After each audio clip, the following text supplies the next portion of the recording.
¿Qué tal amigos? ¿Qué tal? Muy buenas tardes, bienvenidos a su programa Voces del Periodista, este programa que es de ustedes y para ustedes a través de las frecuencias de ABC Radio, las 760 de AM de Organización Editorial Mexicana, este maravilloso grupo multimedia. Gracias también a quienes nos retransmiten de manera diferida, al grupo Radio Turquesa, La Joya del Sureste, a las frecuencias de La Pantera en la Frontera Norte y por supuesto a Radio La Nueva República. Un privilegio estar con ustedes. Gracias, ingeniero Víctor Melara García, que desde los estudios de esta maravillosa Torre Tepeyac de ABC Radio, las 760 de AM, pues nos apoya para que técnicamente sea posible el abrazo mediático. Al mismo tiempo, gracias Jonathan Álvarez por su solidaridad. Y bueno, pues el privilegio de tener en estos micrófonos al maestro Mario Méndez Acosta, presidente ejecutivo del Club de Periodistas de México. Mario, queridísimo, siempre un privilegio tenerte. Muchas gracias, Celeste, qué amable. Mario lindo, y gracias al maestro Benjamín Castro, economista, periodista muy reconocido a nivel nacional, pero en la parte local, en el estado de Nuevo León, en diversos medios de comunicación, de prensa escrita, radio, televisión y por supuesto en las redes, el maestro Benjamín Castro, @carta arrobada, y por cierto también la infaltable y queridísima Ceci Tapia, Solidaridad Mil, defensora de derechos humanos, fiscalista y bueno, pues experta en redes. Más adelante, a partir de las 17:30 horas, queridos amigos, contaremos, también nos honrará la presencia del maestro Rafael Barajas Durán, @Fisgón Monero, y un programa interesante, se los garantizamos. Aquí lo que nos interesa es poder aportar a través de la inteligencia y la pluralidad de estos grandísimos maestros intelectuales y sobre todo personas comprometidas con ese periodismo de adeveras, que es lo que le preocupa simplemente y básicamente es ustedes, el bienestar general. Y bueno, pues un privilegio a todos. Gracias, maestros queridísimos. Y yo le pediría a Ceci Tapia, Solidaridad Mil, si nos adelantas, nos compartes qué pasó en las mañaneras, qué temas hay en las redes, porque hay puntos importantísimos, ya verán, temas que va a desarrollar también el maestro Mario Méndez Acosta y el maestro Benjamín Castro. Adelante, Ceci, ¿qué tal? Saludos. Celeste, muy buenas tardes a todos los radioescuchas, maestros, qué placer nuevamente de encontrarnos aquí en el programa Voces del Periodista. Ya extrañábamos a nuestra querida Celeste, y pues bueno, hoy en la mañanera, algo muy interesante, porque todos los lunes en la mañanera el presidente siempre hablan acerca de las gasolineras, el precio, quién ha bajado, quién lo ha subido, quién se ha dejado verificar, las bombas que están bien o que no, pero toda la República. Y esto es importante para que los consumidores en algún momento pues decidan a dónde ir o no ir, etcétera, etcétera. Y pues hoy se hizo un pequeño reconocimiento a todos estos empresarios que han trabajado y que han dejado revisar y estos precios justos, etcétera, etcétera. Algo que también es importante es que se investigó, bueno, habla el presidente que después de todo como se está llevando lo de Genaro García Luna, pues se pueda hablar de que existía un narcoestado, algo que ya todos sospechábamos, pero bueno, hoy se dijo en la mañanera que había un narcoestado en las administraciones pasadas, pues hablando propiamente en la época de Calderón. Y el viernes pasado, querida Celeste, pues hablábamos de el doctor urgenciólogo Gerardo Vicente Grajales Yuca, que él estaba pues en un área de COVID, llega un exdiputado chiapaneco, él exige, solicita, pide medicamento, no nada más para él, sino para todos, y entonces lamentablemente fallece este exdiputado, su hija enfurecida lo demanda por abuso de autoridad, solo por solicitar estos medicamentos. Inmediatamente lo apresan, o sea, como un preso político, como una fabricación de culpas. Y hay movilizaciones de todos los médicos del país, y el día de ayer hubo una gran marcha. Esa era la plática que nosotros tuvimos y que participó el maestro Rodolfo, el doctor Rodolfo Ondarza, y hablábamos que todos estábamos apoyando. Bueno, hoy en la mañanera se toca el tema con la Secretaría de Gobernación y el presidente se compromete a que ellos van a verificar, porque con toda la presión social se había logrado que se hiciera arraigo domiciliario en lugar de estar en el penal de Chiapas, de Corzo.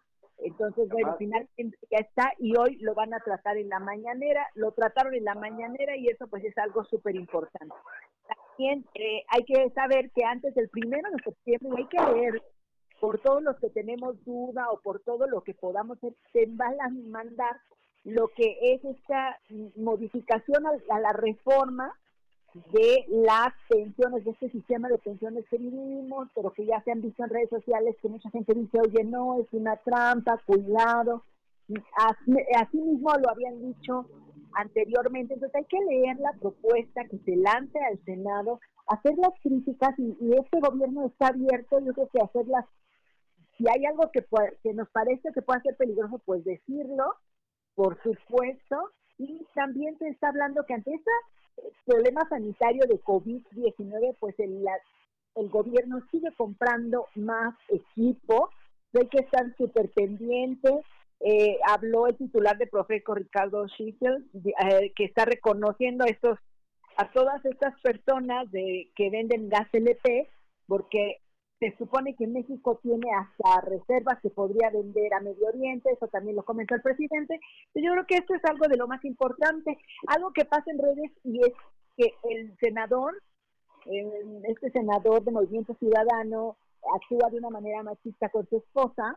Entonces está la red enloquecidísima con eso, pero eso no es solamente el tirarle al senador o al hombre o al que quiere ser gobernador de un estado, sino es darnos cuenta cómo se ha normalizado la violencia. Este señor Samuel, y yo creo que todos sabemos de quién estoy hablando, con su esposa Mariana Rodríguez, y eso es algo que nosotros debemos ir erradicando. Tenemos un problema muy grande de feminicidios, lo comentamos en un día como hoy, que se hacen 5 años de 8 estados, 8 municipios de Morelos, uno de tantos de toda la República Mexicana, tienen una alerta de género que deberían de revisarse qué se hace con ese dinero, por qué no está funcionando, por qué la impartición de justicia, y por qué y eso no es solamente hablando de Morelos, el Estado de México, Guanajuato, que estos homicidios, que se llaman feminicidios, porque es asesinato de mujeres por el hecho de ser, por ser mujeres, estos asesinatos de género, ¿por qué no está funcionando? Y esto tiene que cambiar. Entonces todo esto se ha estado viendo en redes, querida Celeste, y pues bueno, esto es de las cosas más importantes que se está viendo. Gracias, Ceci Tapia, querida. Maestro Mario Méndez Acosta, fíjense, amigos, si me permites, maestro Mario, Ceci, maestro Benjamín, hoy es cumpleaños de mi adoradísima sobrina y ahijada Diana Mónica, doctora en ciernes, ya merito se recibe, pero además ha estado en una situación realmente intensiva de atenciones, de trabajo, que es un orgullo para todos nosotros. Dianita, querida, adorada, te queremos mucho, y esas eran las mañanitas, eran para ella. Entonces, felicidades, sí, felicidades a Dianita. Y bueno, pues, Mario, querido, antes de irnos al corte, si nos pudieses adelantar, comentábamos antes de entrar al aire en el programa, en una plática previa, un análisis, precisamente sobre circunstancias que se están dando alrededor del Instituto Nacional Electoral. ¿Por qué no nos das un panorama y nos planteas tu punto de vista, si fueras tan amable, Mario querido? Adelante. Pues sí, no ha podido pasarse por alto el hecho de que pues hay una movilización de la opinión editorial en muchos medios, en donde se ha estado demandando la renuncia de Lorenzo Córdoba, actual consejero presidente del INE, ¿no? Uh-huh. La acusación es que pues no ha mostrado la equidad o la imparcialidad que requiere la evolución política del país y sobre todo ya acercándose nuevas elecciones, por lo pronto las elecciones intermedias en donde el gobierno de la Cuarta Transformación deberá probar que ha logrado calar ante la opinión pública y lograr sostener o consolidar una mayoría que le ha permitido llevar a cabo reformas legales de gran trascendencia. Entonces, por eso, muchos conservadores que han seguido la trayectoria de Lorenzo Córdoba, que por otro lado, desde un punto de vista académico, pues es intachable, ¿no? Es un gran especialista en el tema, de una familia en que su padre, por ejemplo, ha sido un importante conservador de la cuestión política en el país, y que uno hubiera esperado que Lorenzo hubiera seguido esa trayectoria brillante, ¿no? Ajá. Pero no ha podido ocultar muchas veces no sé, una vocación poco clara, ¿no? Como cuando se ha referido en momentos en que cree que no lo está, que nadie lo va a escuchar o que no va a trascender lo que dice, pues refiriéndose con enorme desprecio y una visión racista a grupos indígenas, ¿no? Que decían, que simplemente querían ser escuchados y que se plantearan sus demandas con o sin razón, pero no era motivo para faltarles el respeto, ¿no? Exacto. ¿Qué te parece, que Mario? hizo, y ahí ya este punto se nos quedamos que algo no estaba bien. Exacto, con este punto de esta detección de lo que hablas, de este desprecio, ¿verdad?, que por parte de él, que indica mucho de una visión social, vamos a un corte y no tardamos. Gracias.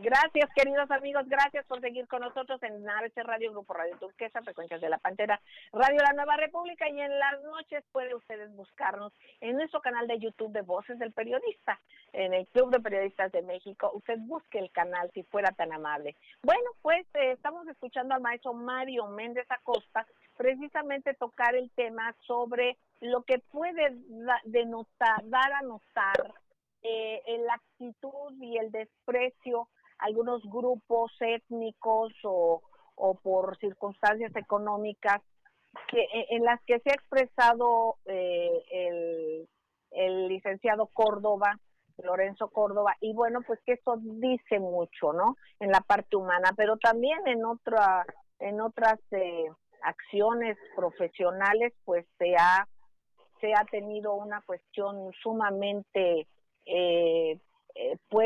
poco clara, como dice el maestro Mario Méndez Acosta. Te seguimos escuchando, hablando sobre estos personajes y las circunstancias en el Instituto Nacional Electoral.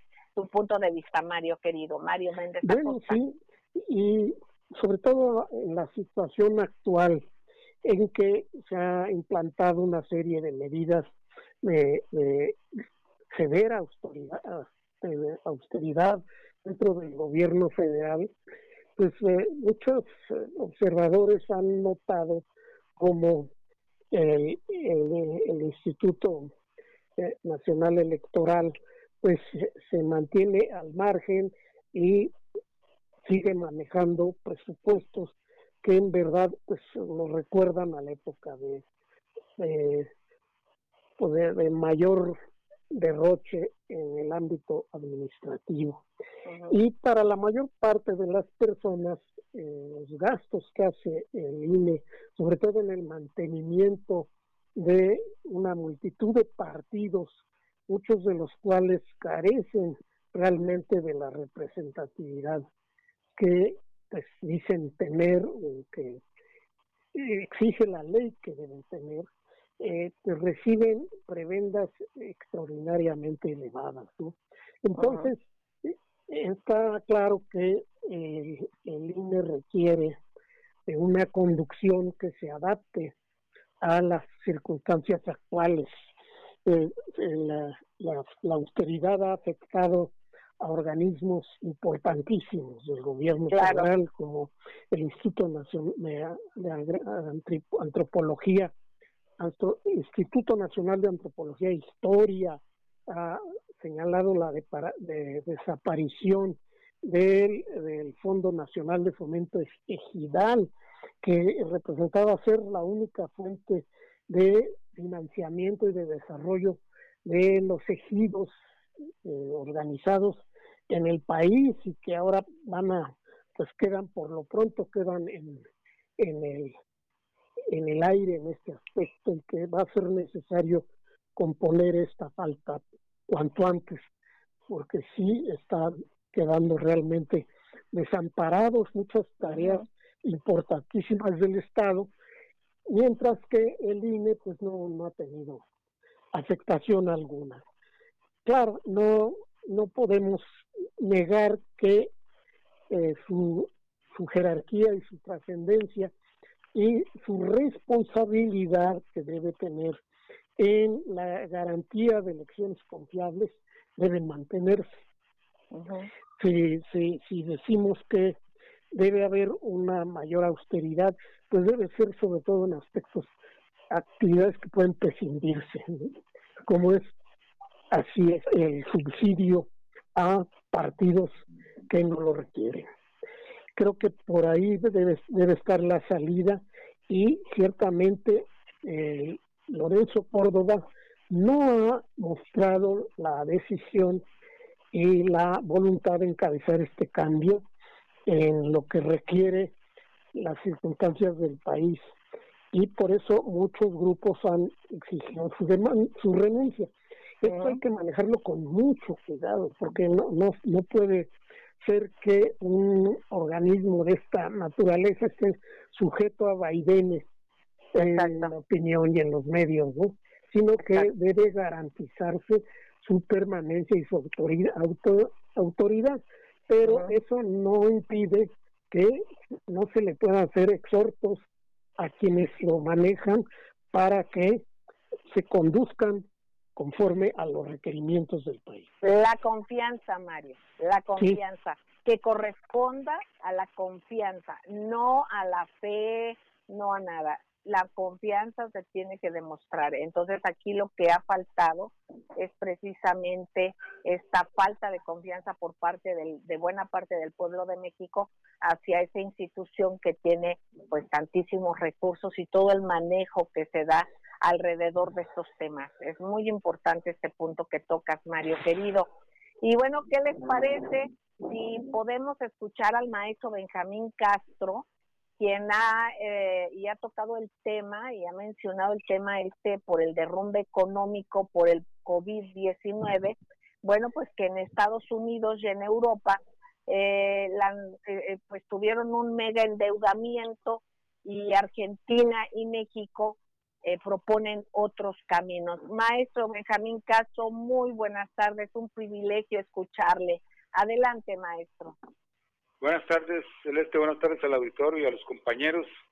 Sí, pues ese es el asunto de vida o muerte, el asunto existencial ahorita para las naciones, ¿verdad? Cómo reactivar, porque no está destruido, está parado, ¿verdad? Toda esa capacidad productiva que el COVID vino a inmovilizar, a paralizar, y que ha causado, por ejemplo, caídas del PIB allá en Estados Unidos de 35%, en el trimestre último, es decir, el que va de abril a junio, y eso habla también pues de 30 y tantos millones de empleos perdidos. Aquí en México, pues los cálculos que se vienen haciendo es que ya hubo una caída de 19% y que va a haber un promedio anual de baja en la economía de un 10%, más o menos menos, vamos a decirlo así, que lo que está pronosticado para los principales países de Europa, en donde pues todos ellos van a caer ya en promedio durante el año entre el 11 y el 16 o más ¿verdad? Por ciento. Van a tener que recibir inyecciones de dinero, que el punto es que esas inyecciones de dinero que han recibido se van directamente a reflotar bancos, a reflotar corporaciones, a comprarles sus deudas, a comprarles sus acciones que no se venden en los mercados, y eso es lo que está haciendo aquí el Banco de México también, con el proyecto aquel de 750,000 millones de pesos que anunció por ahí en mayo, también para reflotar empresas. Aquí en México, la postura del gobierno, y lo quiero recomendar un artículo de Jorge Cepeda Peterson, que viene diciendo más o menos lo mismo que hemos estado diciendo aquí nosotros en estos comentarios que hacemos los lunes, aquí en ABC Radio, en tu programa Celeste, y es que López Obrador optó por canalizar recursos a la gente de menores ingresos, porque en México no es la misma, es decir, si le ayudas a una empresa, no quiere decir que le estás ayudando a sus trabajadores, porque por lo general las empresas tienen a sus trabajadores en una empresa de outsourcing, es decir, en otro lado aparecen como trabajadores o los tienen sin contrato o los simplemente los despiden, pero lo más importante es que 30 y tantos millones de mexicanos viven en la economía informal, y ahí no hay patrón, ahí no hay empresa, ahí no hay contratos. Esa gente no se le podía ayudar por la vía de reflotar a las empresas como quería el Consejo Coordinador Empresarial. Así que esta es la variante que México está proponiendo, y es la variante que necesita, hay que decirlo, la mayor parte de los llamados países del tercer mundo, porque en todas partes es igual. 50% de la fuerza de trabajo anda en la calle sobreviviendo de la economía informal, ¿verdad? Así que ese es un elemento que México introduce y que es válido, no solo para México, sino, por ejemplo, toda América Latina, ni se diga África o algunos países asiáticos, ¿verdad? El otro elemento que yo considero fundamental y que debe de dársele mayor importancia aquí en México porque se está ignorando, es el logro de Argentina en estos días frente a los fondos de inversión, ¿verdad? Los llamados fondos buitre. Los venció Argentina, los convenció de ir a la mesa de negociaciones y les dijo claramente: no puedo pagar más que la mitad, ¿verdad? Y consiguió reducir en pagos en los próximos 5 años 40,000 millones de dólares. Consiguió también que le cobren intereses no de 7% como ellos planteaban, sino de 3%, es decir, menos de la mitad. Además que redujo las comisiones en las estructuras de la deuda de 14, 15 que estaba pagando Macri a solo un 10% del total, ¿verdad? Entonces, es un logro que le permite liberar a Argentina. Estamos hablando de unos 60,000 millones de dólares que no va a entregar a los bancos y que va a poder usar para enfrentar la emergencia del COVID y de la propia situación económica que ya venía en proceso de deterioro, ¿verdad? Así que creo yo que si se combinaran las dos posturas, México-Argentina, ¿verdad? De ir con los bancos y decir: oigan, esta es una emergencia, se está muriendo la gente, tenemos un sistema de salud que hay que reconstruir, porque nos lo dejaron en escombros, ¿verdad? Así que, ¿por qué no se mochan con la mitad? Debo, no niego, pago, no puedo, ¿verdad? Como dice la gente, ¿por qué no se mochan? Imagínense que liberemos de los 800,000 millones de pesos que se tienen que pagar de intereses este año, que liberáramos, digamos, la mitad. Podríamos hacer otro país nuevo, ¿verdad? Con estos recursos. Entonces, creo yo que México y Argentina están señalando caminos diferentes a la vieja estrategia de inyectarle dinero a los bancos y a las empresas quebradas, que es la que está haciendo Estados Unidos y Europa en este momento, ¿verdad? Así que yo creo que si vamos a de esta tragedia, de este drama del COVID, se tiene que juntar una estrategia económica correcta y también, por supuesto, eventualmente tener la vacuna, ¿verdad? Para de aquí a los meses de otoño, antes de que esto se vuelva la nueva influenza española. Y ese es el comentario que quería hacer, Celeste. Muchísimas gracias, maestro Benjamín Castro. Queridos amigos, vamos a ir un corte, no tardamos, y vamos a procurar ya el enlace con el maestro Rafael Barajas Durán, @Pizgón-Monero. No tardamos, gracias.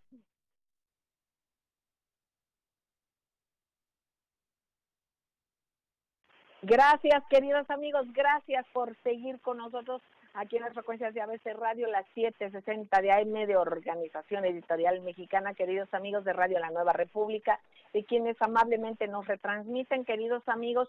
Nuestro hashtag es Voces del Periodista. También pueden vernos en nuestro canal de YouTube de Voces del Periodista, el Club de Periodistas de México también. Hemos estado en esta mesa platicando con Ceci Tapia Solidaridad 1000, como fue el orden de aparición, con el maestro Mario Méndez Acosta, presidente ejecutivo del Club de Periodistas de México, por supuesto con el maestro Benjamín Castro, @carta_robada, y bueno, ya lo anunciábamos y ya está aquí, tanto lo agradecemos, el maestro Rafael Barajas Durán, @Fisgón Monero, extraordinario personaje en la vida periodística, cultural y política del país. Maestro querido, un abrazo y gracias por estar aquí. El agradecido soy yo, Celeste. No, maestro lindo, gracias a usted. Hay tantos temas importantes que van surgiendo y muchas de las veces nos dejamos guiar por los grandes focos, por cuestiones que realmente van cayendo informaciones aceleradas. Hay una aceleración histórica increíble y apenas vemos una cosa ya sale otra y es importante verlas. Y luego hay cosas que están por ahí que no están tan visibles o que de momento haya intereses que les pues va bien que no estén tan visibles, maestro. ¿Usted qué es lo que detecta, lo que le parece importante compartir con nuestros queridos amigos y poner aquí sobre la mesa de análisis aquí en Voces del Periodista, maestro Rafael Barajas Durán? Mira, Celeste, obviamente una de las cosas que ocurren en los tiempos modernos en los que hay tanta información y que en los que estamos bombardeados además por datos, no solamente a través de la prensa, a través de la radio, a través de la televisión, sino también a través de las redes sociales. Una de las cosas que hay que resolver o que hay que plantear o que hay que discutir es la agenda, es lo que está en cuestión en todos estos procesos, ¿no? ¿Qué es lo que se discute? ¿Qué es lo que se debate? Porque al final de cuentas, lograr centrar la atención del público en uno de estos temas es lo que va a definir la discusión y es lo que va a marcar a la opinión pública. Ahora, yo creo que ahorita estamos ante un tema que es verdaderamente importante, que es el tema del presupuesto a los partidos. El INE acaba de avalar un financiamiento para partidos por 7,226 millones de pesos en el 2021. Y hay una cosa muy curiosa porque dice además que hace esto, entre otras cosas, para garantizar la certeza de los procesos electorales 2020 y 2021. Yo aquí me apena mucho, pero voy a diferir de nuestros compañeros del INE por varias razones. En primer lugar, el INE es uno de los institutos electorales más caros del planeta. Hay muchos institutos electorales que pueden dar certeza y seguridad, pero que no gastan estas cantidades. Y la otra cosa es que el INE tiene un pequeño problema que es muy claro, y es que al final de cuentas es un organismo que está estructurado a partir de las lógicas de lo que fue el viejo sistema de partidos, ¿no? Es decir, aunque ya llegaron nuevos consejeros, es claro que hay consejeros que obedecen, sin lugar a dudas, además así fue establecido, a agrupaciones políticas específicas.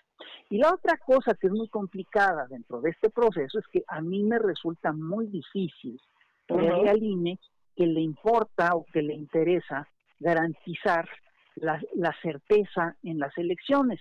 Y te digo, tengo dudas de esta afirmación o de esta promesa, porque el INE no ha garantizado la certeza en las elecciones de México en los últimos años. Y voy a ponerte un ejemplo que es muy claro. En la elección del 2006 había un lío mayúsculo. El día de la elección, el 2 de julio, yo te recuerdo que tanto López Obrador como Felipe Calderón se anunciaron como los triunfadores de ese proceso electoral.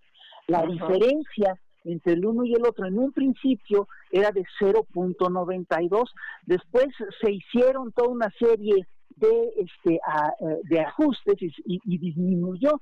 Y hay que decirlo, el PRI y su candidato, Roberto Madrazo, avalaron la victoria de Calderón, pero años después, Madrazo reconoció públicamente que López Obrador estuvo arriba de Calderón en las encuestas hasta el último día, y el 10 de marzo del 2010, en la tribuna del Congreso, un priista que se llama César Augusto Santiago, no sé si lo recuerdas, es un conocidísimo operador del PRI, reconoció y dijo básicamente, lo voy a citar de memoria, pero dijo algo así como que Calderón ocupa la silla gracias a un acuerdo entre el PRI y el PAN. Y luego Humberto Moreira, otro priista connotado, cuando se peleó con Felipe Calderón, también declaró que Calderón se había robado la elección. Uh-huh. Yo quiero recordar que además que el día, es decir, cuando se hizo, se exigió el recuento, es decir, pues la verdad había muchísimas dudas de la elección, hay un porcentaje altísimo de la población que exigía que se recontaran los votos. ¿No? Uh-huh. Imagínate, una elección con menos de 233,000 votos de diferencia, pues no es nada.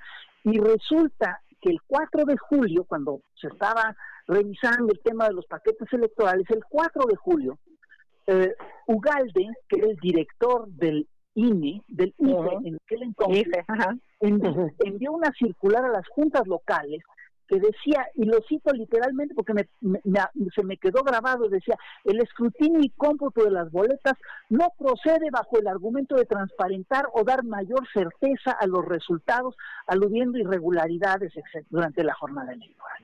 Entonces, digo, a partir de estas lógicas, pues sí me cuesta mucho trabajo pensar que la gran preocupación del INE, del IFE primero y ahora del INE, ha sido darle certeza a los procesos electorales. No nos la han dado. Quiero recordarte además que no es solamente el INE y el IFE y el INE los que no nos han dado certeza, tampoco nos dio certeza el tribunal. Es decir, incluso en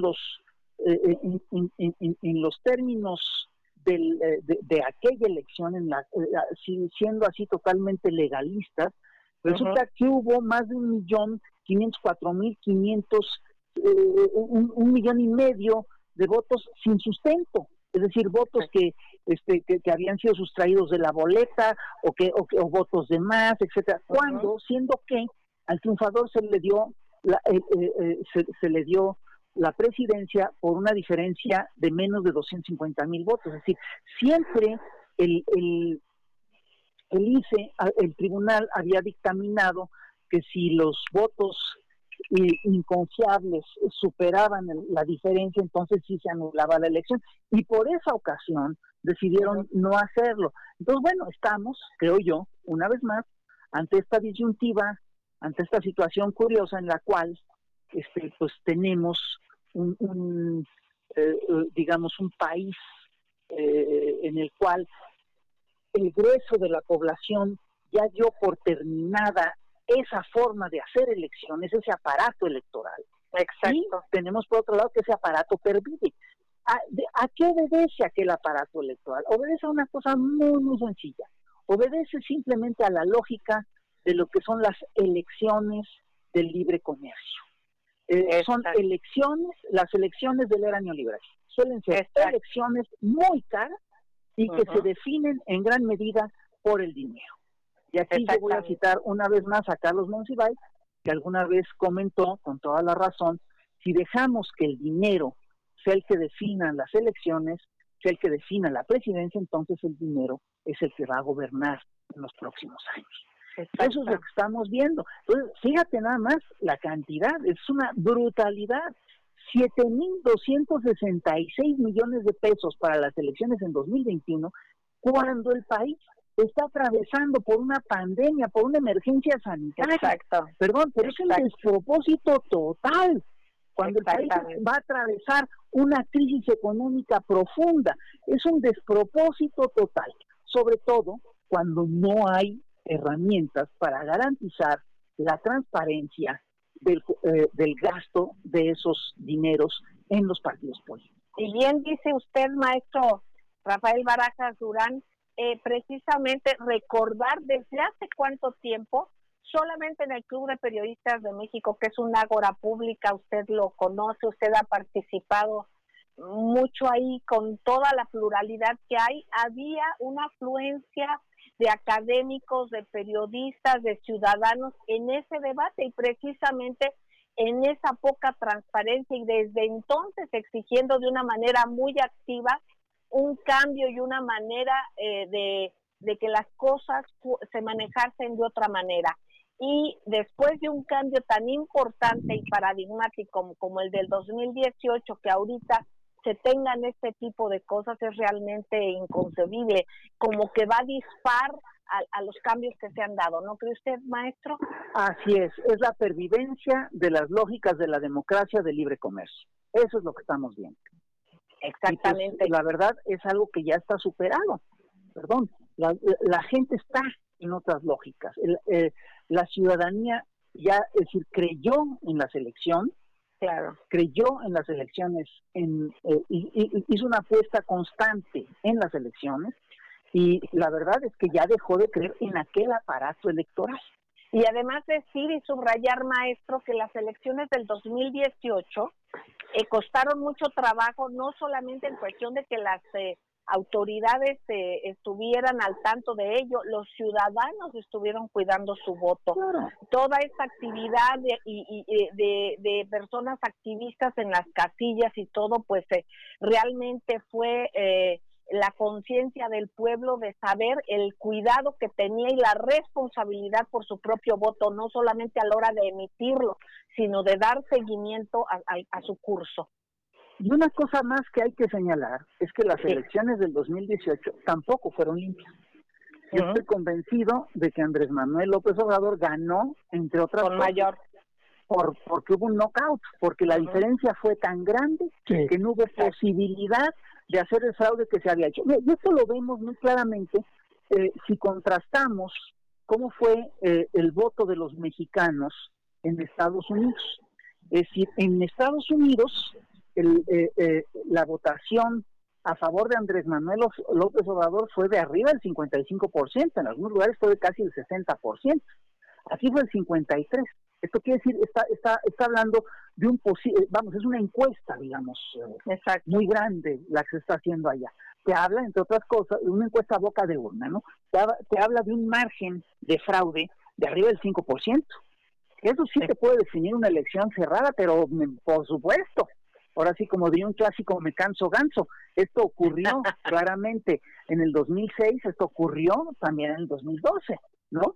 Entonces, de eso estamos hablando. Y la otra cosa es que además se han ido documentando una y otra vez cómo el PRI, el PAN, negociaron los votos de la ciudadanía como si fuera una mercancía.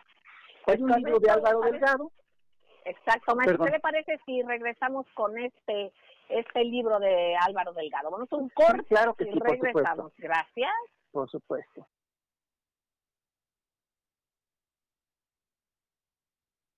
Gracias, queridos amigos, gracias por seguir en Voces del Periodista, gracias Julián Rodríguez, gracias, dice excelente análisis, les escucho en estos momentos con mucho interés, abrazo para los participantes y bueno, pues gracias por lo que me dice Julio, gracias Julio Rodríguez, Ana María Ríos Sanamá, gracias Anita querida, nos manda saludos a todos, gracias Mariano Porras. Buen lunes desde la Patagonia, Tierra del Fuego y Malvinas hasta Río Bravo, Puerto Rico y Caribe, el camino integración, el objetivo soberanía y bueno, pues muchísimas gracias, vamos dando seguimiento y continuando con el análisis. Maestro Rafael Fisgón Monero, que está en la mesa y ahorita retomará la palabra, también está el maestro Mario Méndez Acosta, está el maestro Benjamín Castro, la maestra Ceci Tapia. Y bueno, el maestro Rafael Barajas Durán nos comentaba sobre un libro que nos iba a compartir de Mario Álvaro Delgado. Álvaro Delgado. Así es, en 2016 el periodista Álvaro Delgado publicó un libro titulado El Amaciato, el pacto secreto Peña Calderón y otras traiciones panistas, en el que documenta a partir de testigos presenciales que poco antes de la elección presidencial del 2006 se reunieron en el Hotel Nico el candidato panista Felipe Calderón y el entonces gobernador del Estado de México y futuro candidato presidencial del PRI, Enrique Peña Nieto. Y en el libro cuentan cómo se fueron, cuando terminó la reunión, estaban muy contentos Calderón y Peña, y le informaron a Videgaray y a sus gentes, a Peña, Videgaray y a Murillo Karam, y el otro a Mourinho y a Ramírez, el resultado del pacto. El resultado del pacto era que el 2 de julio, el día de la elección, el Partido Revolucionario Institucional del Estado de México operaría para transferirle 200,000 votos priistas a Calderón, el candidato del PAN. Ahí estuvo el fraude, entre otras cosas. Es una de las cosas que permitieron el fraude.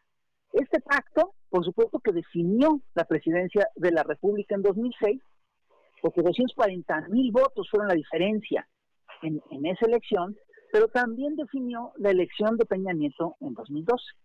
Entonces es muy curioso porque tenemos claro que estos procesos electorales no se definen, el INE está para cuidar justamente que estas cosas no tengan problema. Yo te recuerdo también que en más de una ocasión, mira, la derecha mexicana es muy simpática, porque entre otras cosas es confesional, entonces le gusta confesarse. En más de una ocasión Vicente Fox ha confesado que él operó la elección del 2006 desde la presidencia. Sí, en 2009, ante alcaldes del PAN, confesó: dejé encargado el changarro y me fui a hacer campaña por el PAN, cosa que estaba prohibido. En un curso que dio a panistas en 2008 sobre cómo ganar elecciones, Fox, yo recuerdo, dijo algo así como: no estamos jugando limpio, no estamos jugando con niños chiquitos, tenemos que estar muy atentos a usar al extremo lo que podemos usar al extremo, es decir, a torcer la ley, eso es lo que está diciendo. Entonces, estamos diciendo hablando, y haciendo, además. Sí, claro. Además, yo te recuerdo también que cuando en 2007 el Congreso removió a los consejeros del IFE, Ugalde declaró que eso era aceptar que políticamente hablando había habido un fraude en 2006. Perdón, es decir, ¿cómo podremos confiar en el IFE después de todas estas cosas? Y esto haciendo, y ojo, además hubo cantidad de panistas, el entonces panista Manuel Espino, que ahora está con Morena, dijo que le había negociado un fraude, que le había operado un fraude. Está el caso del Bester Gordillo, que aceptó públicamente una grabación en la que ella negociaba el voto con otro, con el gobernador de Tamaulipas, hoy señalado por narcotráfico. Estamos hablando de cosas muy serias, ¿no? Claro. Entonces es un INE que defiende elecciones multimillonarias y que además no garantiza que esas elecciones se lleven con limpieza. Lo estamos viendo también ahorita con los audios filtrados que hablan de los dos entonces diputados, ahora gobernadores panistas, que hablan de que van a recibir 6 millones de pesos mensuales de parte del señor Costes Osorio Chong. ¿Dónde estaba el INE con todas estas cosas? Y creo que exactamente Benjamín quiere comentar algo.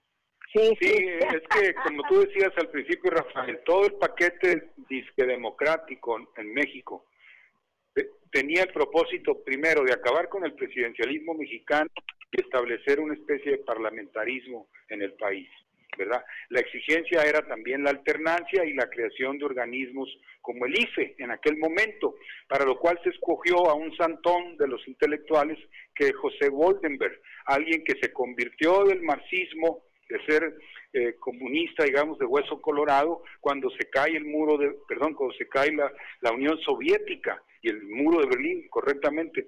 Entonces, ellos son como convertidos a una ideología democratoide que pretende que la democracia consiste en que la gente pueda votar, ¿verdad? Y cuando tú impones ese modelo exigido por el Fondo Nacional de la Democracia del Partido Republicano y por el propio Departamento de Estado a México, ¿verdad? Le necesitamos alternancia, promovieron al PAN y pusieron sobre una sociedad pobre como es México, con muchos atrasos, mucha miseria, etcétera, un esquema electoral que naturalmente iba a ser propiedad del que tuviera con qué comprarlo, ¿verdad? Que es lo que empezamos a ver siempre. ¿Quién ganaba fulana elección? Pues fulanito financiado por sutanito, ¿verdad? Pasaron los políticos a ser propiedades de los banqueros, de algún, como les dicen, machones, ¿verdad? Que te pago la campaña, etcétera, etcétera. Así que creo que eso fue lo que pasó y el resultado es este.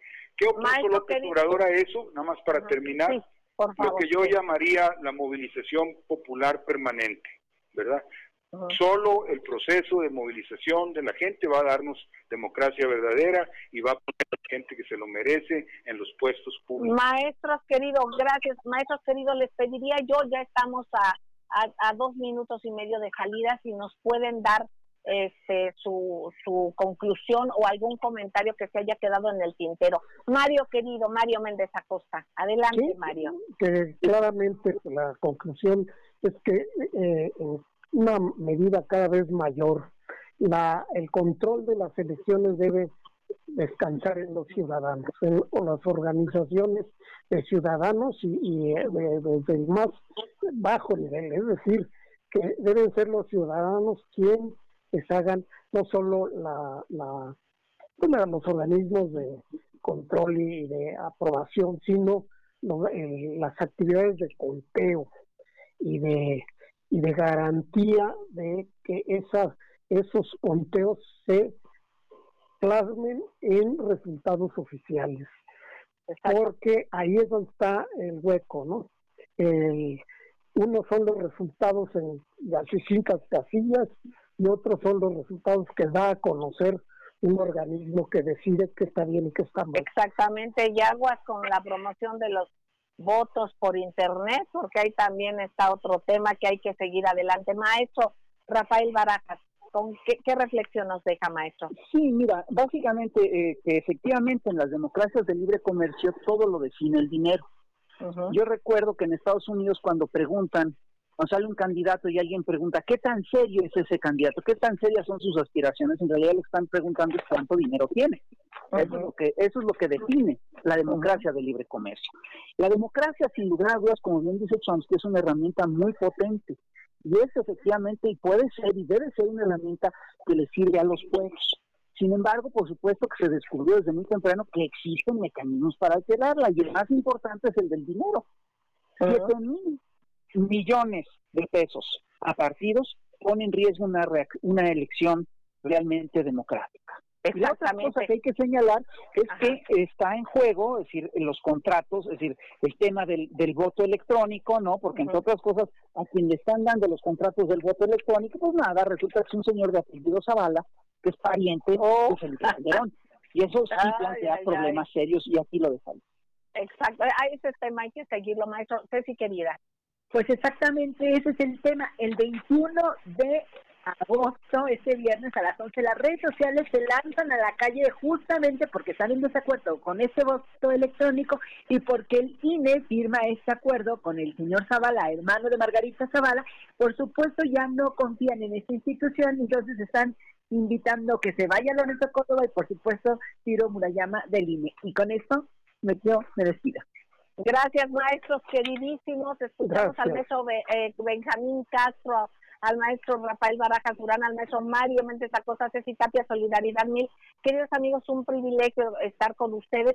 Un abrazo al maestro José Alfonso Suárez del Real de Aguilera, secretario general de Gobierno, que está haciendo recluido en su casa para cuestiones de salud. Le mandamos un abrazo cariñoso desde aquí, igual a todos aquellos que tengan cualquier riesgo o cualquier enfermedad, pues hay que cuidarnos todos. Por favor, sus tapabocas, sus gogles, su careta, lavarse las manos constantemente, traer su gel. Por favor, cuídense mucho y fuera la comida chatarra. Los quiero mucho, sigan en estas frecuencias porque aquí se escucha plural y de eso se trata. Gracias, maestros queridos. Besos tronados, nos escuchamos, queridos amigos, en la próxima. Gracias.